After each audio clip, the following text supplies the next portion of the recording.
Canadian immigration, I find that it's better for you to provide more information than is needed. Are there a lot of opportunity for construction workers, e.g. architects and engineers in Canada? Yeah. This is my G, so we know each other. What are you saying? How much is your money? How much is the budget? Yes, so when I getting married, sometimes when I'm reading, I'm schooling, I'm doing YouTube, I'm doing everything, trying to, you know, balance my life, I'll just remember you and I'm like, since she's doing it, I'm doing it. The crime tag, let's talk about that. And I've not seen part of that salary. Let's put you on blast. We'll pay tight. Okay, this one is very interesting. What do you admire most about Yemisi? Our economy is doing a lot better than anticipated. They are going to send all of us checks. You guys, you say that part. Yes, so I would like to know the central areas where the bus system is better. Saskatchewan is actually, remove the biases, it's actually not a bad province to arrive in with your family. Hi guys, welcome back to my YouTube channel. My name is Yemisi, and if you are seeing my face for the first time, hi, I used to live in Saskatoon until she dumped me. Oh, I didn't dump you. I'm going to say that for as many people who care to listen. She used to live here until she dumped me. No, I had a career progression in Regina. In other words, I'm the enemy against your career. And I'm back because of her, and that's why we're having this video, okay? So, hi, I have the amazing Marina Esiri. She's going to introduce herself quickly and we'll get right into all of the questions that you guys have asked in the community tab. Yeah. Hi everyone, hi Yemisi's YouTube family, YouTube gang, YouTube squad, whatever it is you guys are called. You have to give them a name soon so that we'll know what to call them. Yeah, let us know the names that people want in the comment section. Yemisi Ami. Highest votes. Oh, hi Yemisi Ami. I've given you guys a name, you're gonna take it. It's so nice to be back on Yemisi's channel. If you are new here, welcome. My name is Marina Esiri. She used to be my gang member in Saskatoon. I'm still your gang member. But she decided to dump me to go to Regina. I'm still very pained by that, but okay. I'm drinking hot tea, I'll be fine. She'll get a job for me here and I'll be back. Well, never say never, honey. Can happen. Yeah, so anyway, it's such a pleasure to be back on Yemisi's channel, and I can't wait to hear all the questions that you guys have to ask me. So yeah, so I dropped it in the community tab for you guys to ask so many questions, even though you guys know ask her a lot. I said bombard her. Anyway, so we'll get right. My army, my angels held back the storm. That angel, anyway, let's not fight the angel. So you guys sent a couple of questions and I will read them quickly so she can answer them. So the first question, I don't think I need to mention their names, right? No, I'd rather not. Yeah. In your opinion, with young children who are like sponges, what advice would you give a mother who is struggling with the idea to migrate to Canada, fearing lack of certain Christian principles, maybe in the public school, will negatively influence her children? A lot of people ask me this question, so I'm not shocked that that's the first question that came in. Yeah. Well, guys, I'm just going to explain for a bit. My voice is going to sound a bit husky. I'm recovering from a very nasty flu, so I'm going to sound a bit husky. I'm struggling to breathe, okay? Apologies in advance if I sound different from the Marina you've always known. So to answer the question, what advice would I give a parent who's afraid of that, like as the only reason why you're afraid of migrating? I don't think that influences on our children is a function of location. I don't, if anything is going to negatively influence your children, it will, regardless of where you are. But if it is heightened in Canada, I'm trying to believe that that's what you mean, like a lack of Christian values, like you said. Yeah. I still feel like it's a function of what happens within your house.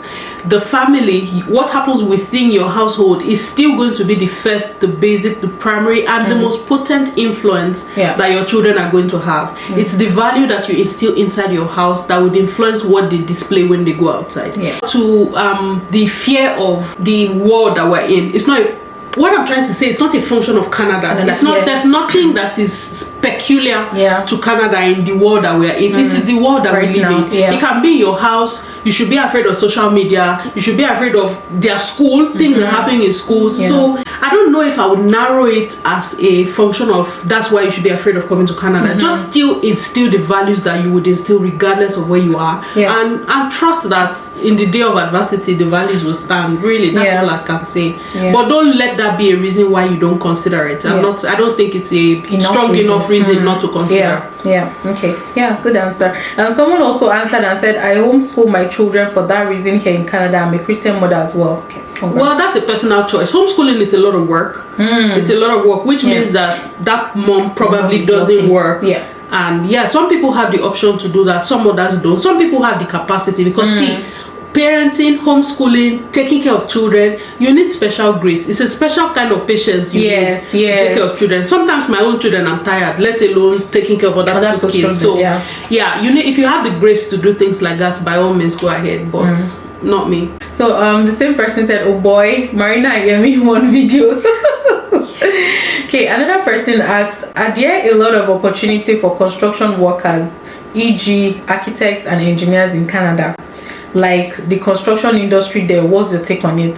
Yes, there's always construction going on now. Every summer, Canada, especially in Saskatoon, it is winter and construction season. That's what we have. They are forever constructing roads. And it's everywhere though. No, it's everywhere, because even when I went to Toronto, they were also so it's safe to say in Canada we have winter and construction season. So yes, there are opportunities. It just depends on where you're going, the province that you're going to, and how you're positioning yourself for those opportunities. That's what I wanted to ask. That then, is it specific to a province? I don't think so. Like if it's I don't know if that's a regulated industry. I believe that there's some kind of exams. It's engineering, right? Yeah. So if there are exams, engineering is a regulated profession. Yes, those things you have to now do the research to find out if you need like a license or if you need a special certification to do that. But the opportunities are available. Okay. This one is very interesting. What do you admire most about Yemisi? Even though this person keeps calling me Yemi, I'm Yemisi, but okay.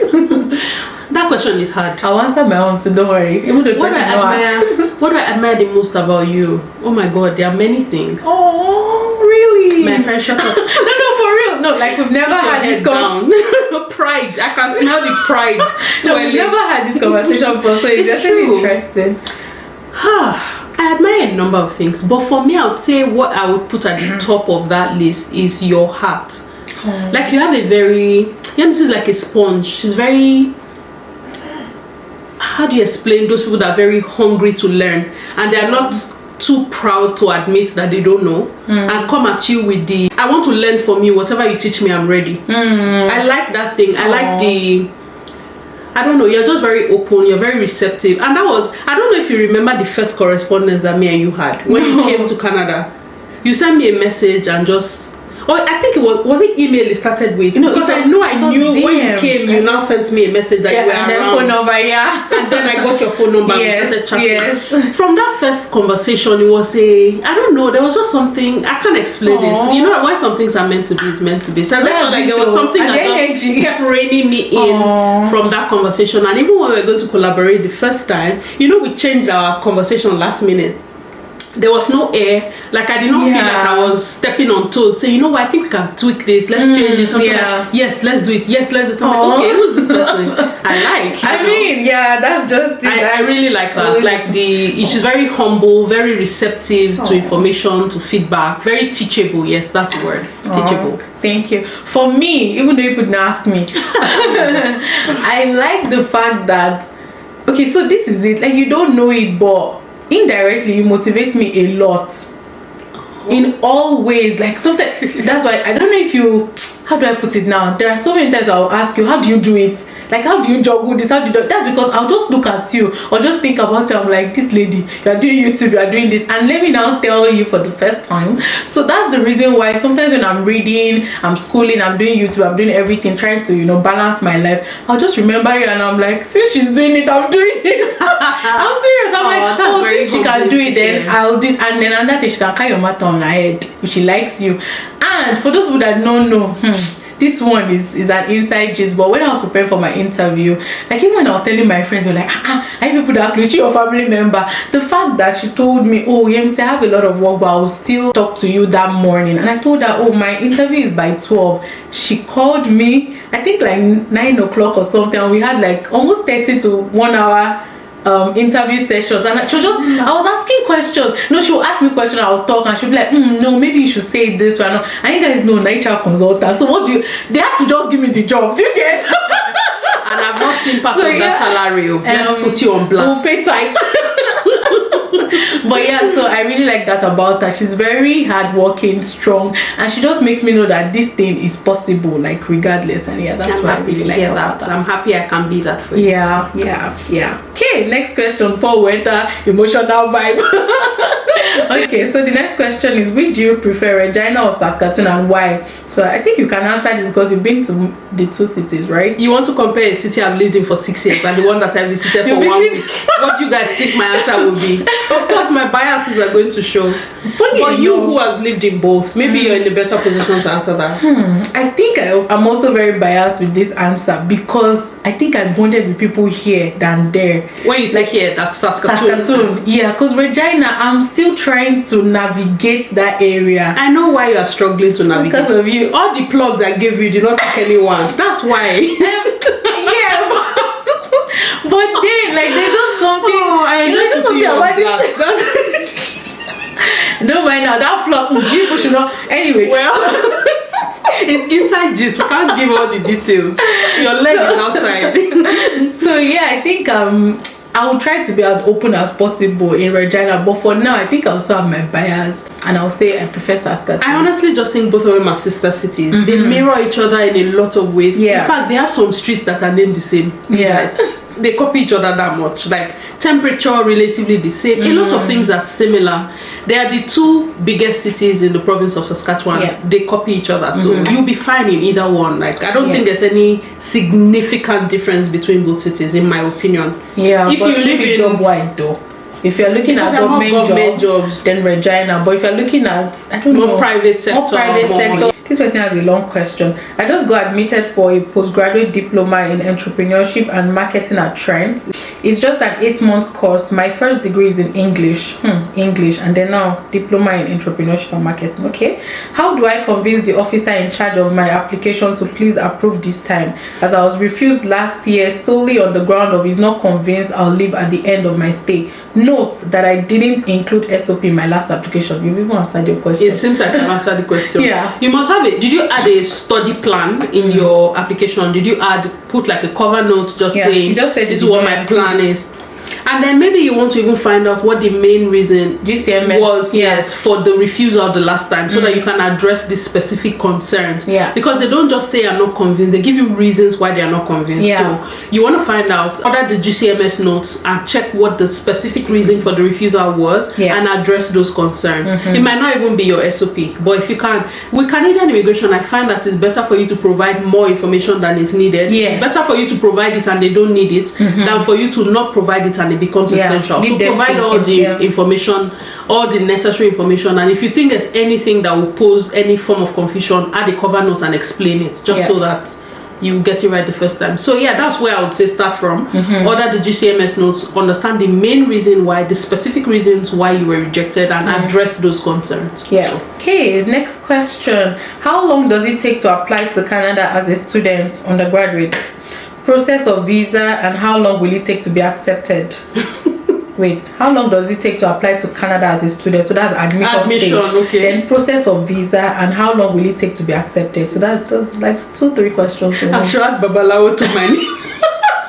Magician. Actually, I don't know the school. I don't know the program. I don't know where you applied, which starts here. Yo, guys, I love some of these kind of questions. These people rate me a lot. Prophetess. Holy. I'm sorry, I didn't mean to make fun of you. Just information. Yeah, I don't have enough information to answer that question. How long does admission take? Depends on the school. How long does it take to apply for visa? It depends on the country that you're applying from. Processing times differ across countries. And how long does it take to be accepted? As long as... And then COVID impact slowed a lot of things down. RSC has a lot of backlog right now, so processing times are slightly longer than typical, so you need a lot of patience. Everything is very subjective. The word patience. When you see it, you see it. So there's really no way to influence. I think the only part that is still very predictable is the admission with the school, because schools have like processing time. So you want to check with the school what is the processing time for their own admission. That's how you get that answer. But the visa and everything else is just to apply and go to the mountain and pray. Because No, these days is actually very tough, but I'll say make sure that you leave no stone unturned. Just the same way she said, give them more information than less information, if that makes sense. Okay, so next question. Kindly ask the age she was when she went back to school. Also, what advice would she give to a mother in her mid-30s having the desire to change career? Okay. That's one. Lastly, how would she advise someone with a 7-year career gap from an HRM point of view to go back to school for courses and enter the job market, or just enter straight to the job market? Thank you. Okay. I feel like I want to start with the last question first. Okay. Would I advise somebody who has a career gap to go back to school? I think it depends on the country where you live in. If you're going to come to a country like Canada and say you had a job and you have not worked the last 7 years, honestly, these days recruiters are becoming a little more gracious to career gaps because we understand that life is happening. I think COVID was that eye-opener that we all didn't realize we needed.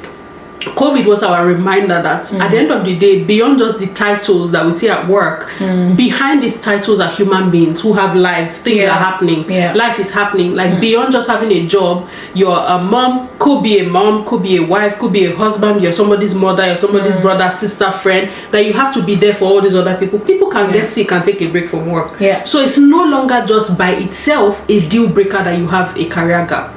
But the question I'll ask you is, what happened with that gap? What was happening in the 7 years you said? Like if you left paid employment because maybe you lost your job, you had kids, and then you stayed home to raise the kids, were you doing anything in that period? Even if it was personal business, where you were doing like personal, whatever it is you were doing for people. If you're doing a personal business, it means you're dealing with customers. There's communication there. There's customer relations there. There's problem solving there. And if it's a country like Nigeria, you do your own personal business in Nigeria, you are a guru. You dealt with a lot of things. Do you understand what I mean? So yes, you can explain the gap by leveraging, this was what I was doing. You know, scratch that. If you had personal business you were doing in that period, indicate that. Put that you were doing your personal business and highlight the skills and the competencies that you developed while you were doing that. If you were not doing anything at all, then it might be more beneficial for you to take like a course, upskill.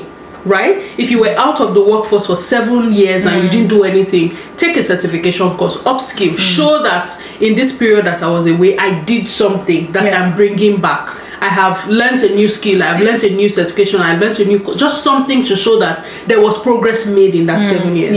You know, so this is us now trying to fill the gap of the 7 years, because you didn't say what was happening in that 7 years. So I'm assuming that, okay, if something happened, maybe you're doing your own business or you were not working at all. Either ways, if you were doing your own business, highlight it that you were doing your own business and talk about the skills that you developed. If you were not doing anything and the 7 years was just fallow, then take a certification to upskill. Right? That's what I would say. But don't provide that information if it's not required of you. If you go in an interview and they ask you, fine, you can provide it. But in a country like Canada, recruiters are usually very careful in asking that question, especially if the reason why you took the break was a personal reason or a medical reason. Because if the person now gives you that information and you don't take them, some of the candidates can turn around and sue you for discrimination because they gave you personal information why you didn't take them. So because we're always very careful with the kind of information you are asking people, so you are not going on prohibited grounds. Because there are some grounds in Canada that you cannot ask candidates questioning when it comes to like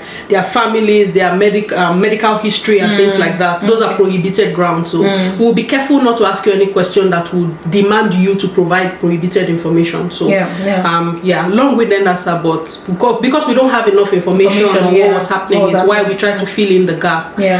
What advice would I give somebody who's going back to school in their mid-30s and having a desire to change career? So that's a very good cause. It's a very valid reason to want to go back to school because you're changing careers. And mid-30s, age is nothing. It does not change anything. There are people who decide to change their careers at 50 and they do it. Especially in a country like Canada, the opportunities will still be there. There's definitely going to be experience and skills that you can transfer from your previous career into the new one. So changing career does not mean you lose everything that you have had before the career switch. So that's not an issue at all. You absolutely can do it. I wanted to say that in Canada it's very easy. Like there's that ground for you to always change your career. The opportunities are there. And then for the second question, I also thought of it that here in Canada they believe that a lot of people take time off work to take care of their children, their families, that early pre-K. The major reason, from what I've seen, what I've heard, the major reasons why people take that. For some people, they just take a break and say, I want to go and see the world. Yes.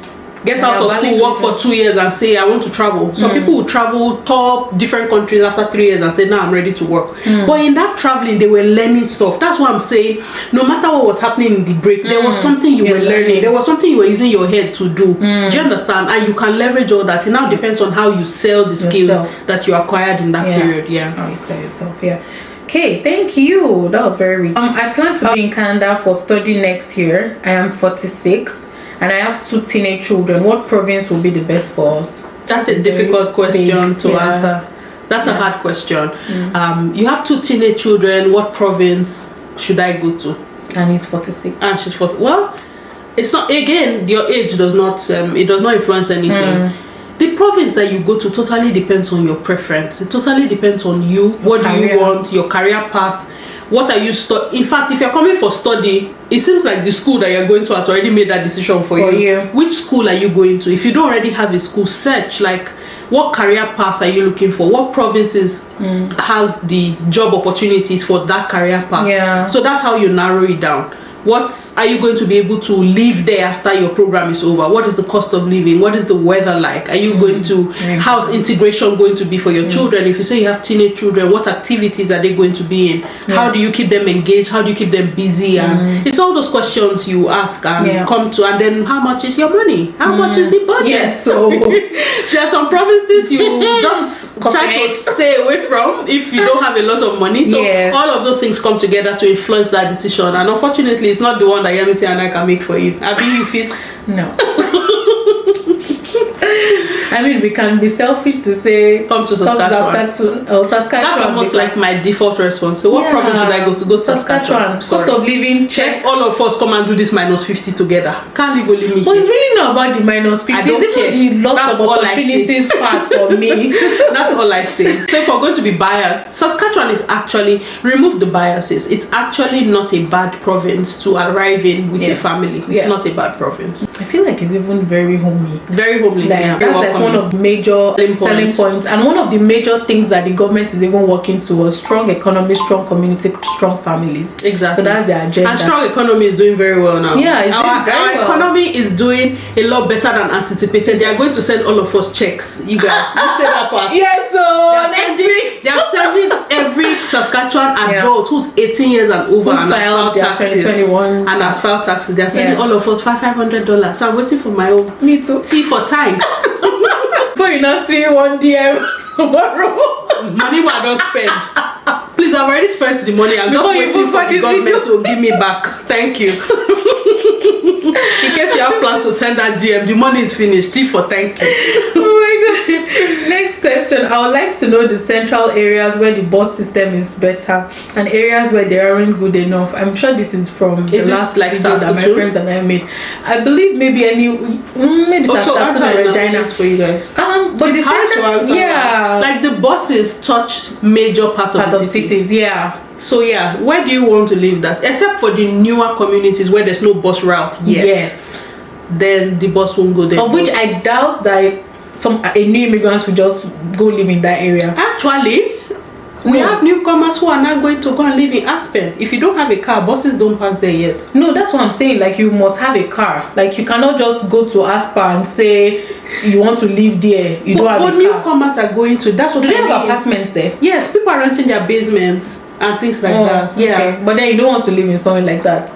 For you would think that a lot more research will go into the determination of where you live. So the expectation is that if you're landing in a new place, you should want to do research and check what's the bus system around this area. So except you have identified the location, it's going to be hard to answer that to say where the buses pass the major part. Where do you want to live that bus can get? That should be the question. I'd say maybe this one is biased, or Preston area.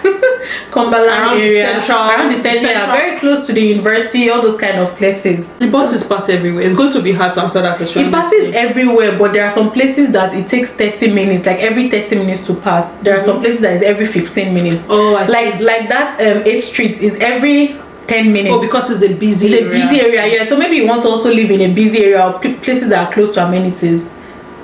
again, the disadvantage would just be that it will be noisier than other places that are calmer. So something has got to give. If you want to live very close to the bus stop, you'll be ready to put up with the noise and the Hi Yemisi, please do you know if I can get admission in University of Saskatchewan with 3.07? I believe that one should be Nigerian grading system, right? Okay, for master's program, and how can you help me, please? Another vague question. Yeah. Masters in what? Yeah, exactly. Have you identified the program? And then are you competitive in that program? Are you competitive? What does your 3.07 GPA convert to if it comes to entrance percentages? Yeah. What does that? Yeah. So you need more information. Yeah, because in University of Saskatchewan, most of the percentage is 75% for admission. It's well, it was 70, but you don't, as an international student, you don't want to aim for the lowest. Yeah, for the lowest, you want to be very. They'll take the most competitive people first. Yeah. Except they have changed it to 75, because I know that when I was there, it was 70%. For my program, it might also vary from program to program. That's another thing. It varies from program to program. For my program, is 75%, and I would not even tell you to aim at 75, just as she said, because we have a lot of people that have years of experience in the government field and all of that, so want to have a good but can you get admission? Yes, it just depends on the program and how competitive you are in that program. So you need to do some research just to check what your preferred program is,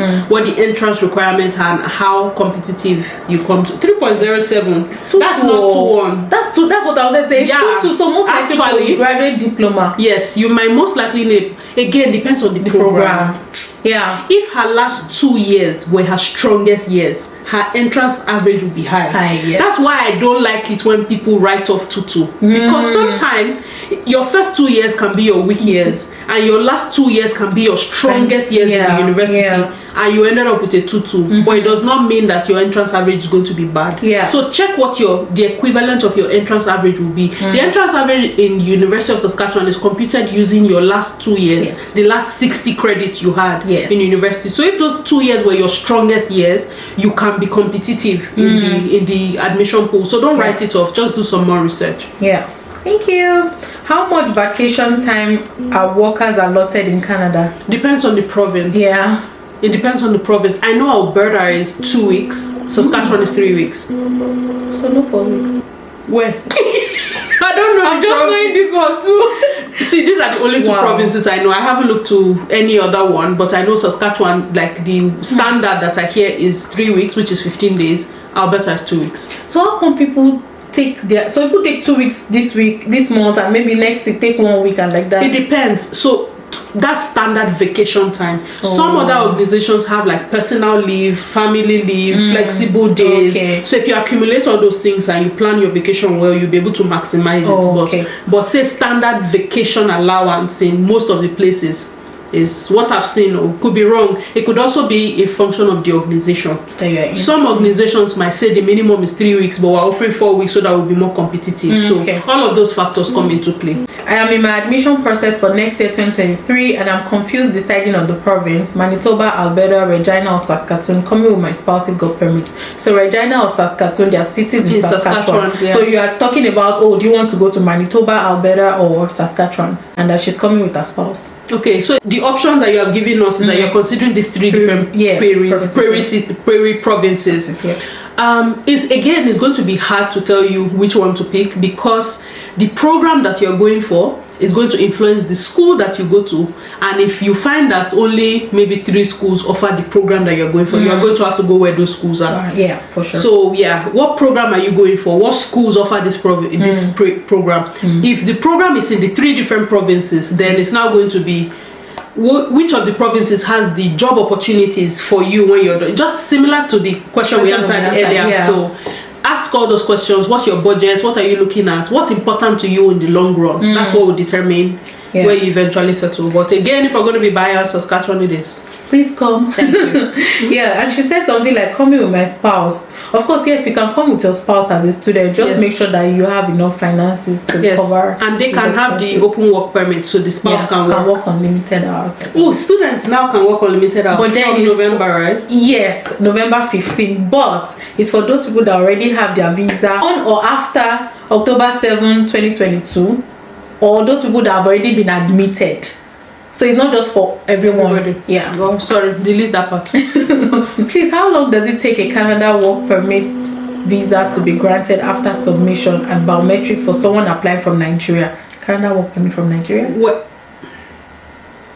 That's a very valid question. Let us assume that the person got a legitimate job and they're applying for work permit. Yeah. Again, the IRCC has a backlog. When you see it, you see it. Just submit and pray. That's all. There's nothing else we can do. There's actually nothing. There's no way to influence. The only thing you can raise web form, but then it doesn't really. I realize that even if you raise web form, it's when the answer the backlog is there. There's nothing they can do. The web form just means we're giving them more work. Yeah. Something more for them to look into. So Okay. So this next question quickly. I would love to move to Saskatoon with my family. Welcome. I have a baby girl. However, I am concerned about the crime tag on the province. Will my spouse and child be safe without someone stabbing us? Really? Where are you coming from? Apart from the lakes wait. Where is this person coming from? I don't even know. Let's see the name. Which name? EB is the name that I'm not familiar with. Because we are surviving, No, you don't see my own stab wound on my face. EB, come on. Also, apart from the lakes and nature reserves, are there places that a family can generally have fun? Fun is very, I'm going to start with the end first. Fun is very relative. What does fun mean to you? Is it taking your daughter somewhere where she can jump and dance and play? If yes, there are places like that. If fun for you is nature, then yes, we have. What exactly are you looking for fun? The crime tag, let's talk about that. So what you guys don't understand about that crime tag is that the crime rate is determined considering it's like per capita. I don't know any other way to explain that, but what you guys don't hear is that it's petty crimes that happen mainly around the province. It's petty crimes. Until recently, when we had that in St. James Cree Nation, we had never heard anything like that in the almost 7 years, going to 7 years that I've lived here, right? It's petty crimes. It's mainly gang on gang related crime that happens between people that know each other. We don't have hostage situations where somebody's going to shoot people down or somebody drives a car and on the sidewalk, which is what we hear from like the bigger provinces. But nobody is asking about fear there because their numbers are low because their population is more. That's what I wanted to say. The percentage is because of the population. It's population related, and then that crime rate does not break down the severity of the crime. If they do, you realize that Saskatchewan doesn't record a lot of major crimes other than that situation that happened unfortunately with St. James Cree Nation recently. But if you and your family will be safe without getting, I have been here 7 years and nobody has. I have forgotten to lock my doors many times and didn't lose anything. I have forgotten valuables in my car and nothing happened. I'm not asking you to do that. That's not wise. Of course, it wasn't intentional. It was not intentional. So just saying that when it comes to safety, let's not blow it out of proportion. It is relatively safe. Next question. I would like to know good/best areas in Saskatoon with good schools for an immigrant with teenage children to reside. Please just go and check out my channel. I've done a video on my preferred neighborhoods in Saskatoon. I've talked about the education in Canada. I've talked about all things helping families settle into life, and Saskatoon was my base reference. So if you have not already subscribed to my channel, did we even tell them? No, you have to. Like, oh my god, I forgot to mention when I introduced myself. I'm actually a content creator in Saskatoon as well. Actually. Hey, I in the game. I'm not there. No, you started it. You started it, and yes, everybody is following. That's it. Period. Anyway, yes, you need to check out my channel. It's at Marina Esiri on YouTube. You will find all the answers that you're looking for. If you don't, send me an email and we'll take it from there. And then the second question is possible cost for renting a 2-bed 2-bath apartment in Saskatoon in a good family friendly area. 2-bed 2-bath, you're looking at, and if you don't, basements will typically be 2-bed 1-bath, but if you're looking for like a 2-bed 2-bath apartment in a reasonable neighborhood, we're looking at 1,300 and above. And above. So in some places it can be up to 1,617, and so the budget is from that 1,300, 1,400 and above per month. Okay, next question is the video will be hot. Oh, it's not a question. It's a comment. Just waiting to watch. Have a blessed week. Thank you, Rose. Thank you. Another person is asking, when are you coming to Calgary? Me? Yeah, it will be you, because I said I'm going to be asking you questions, so I'll try it's you. I have to plan that. I feel very guilty because I've done Edmonton twice now. Calgary pips. I'm coming. Stay tuned. I'll let you know. Stay tuned. I'll let you guys know. Okay, I'll be coming to Moose Jaw in March as a student. How long will it take to apply for my kids, and how safe is Moose Jaw?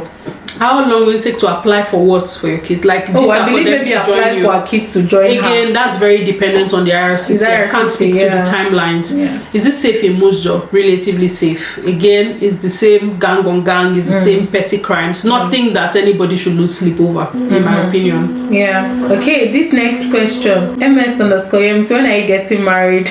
Marina, how was your trip back from Nigeria? Please, let's just stop for a minute and acknowledge that first question. As in? Yemisi is going to get married on her wedding day. On her wedding day, that's when she's getting married. Thank you. My trip from Nigeria was fine, even though I came back and I was a bit sick, but I'm very fine now. Thank you for asking. But that first question, Sha. On her wedding day, that's when she will marry. Thank you. Okay. Hello, Yemisi. Please, how can I travel from Toronto to Saskatchewan with my 23 kg 2 luggages? I'm seriously worried because local flights only allow handbags. Only. No, that's not true. I mean, I replied the person. I was like, that's not true. You have the liberty to pay for your luggages. Who told you that? Like, local flights only allow handbag. Yeah. Except if you are using you still can carry check-in. No, you have one. There are some of them that only allow one allowance, but to say you will not get, I don't know. Yeah, but they don't say it as if there is no alternative. Yeah, there are alternatives. Yeah. Okay, so said, wow, so you know each other. Has she returned from her trip to Nigeria? Yeah, I'm back. And yes, we know ourselves. Wait, how come you don't know this? I don't understand. Have you been living under a rock? Yes, we have been in each other's channels a couple of times. Yeah. This is my G, so we know each other. What are you saying? Someone said, babe, please, when you got your visa approved, did they send any biometric message to you that same day? Okay, I replied the person already. So that was for you? Yeah, for me, I got my biometric, I think, few minutes apart from my visa approval letter. That's passport request letter. Some people, they get it like some days after. But I'm not to scare you, but most of the time when you get it like some days apart, it's usually a refusal. Just so you know. I can't relate, sorry. Okay, someone else says, and this is the last question. Today is my MF birthday. I don't want to use that word on our channel. Just that I'll still be going to work. I have no question for you at the moment. Looking forward to the video and laughs. Happy and birthday. The selfie. Nay, you fine. Let me add that. Thank you. Happy birthday. Happy birthday. Alright, thank you so much. And this now, nice. Yeah, very nice. I mean, I feel like my energy was, I was struggling because I'm not very well. Yeah. You know, you guys see, on a normal day I will not film this video, but it's not every time that Yemisi comes to grace us with her presence in Saskatoon. Oh my so God.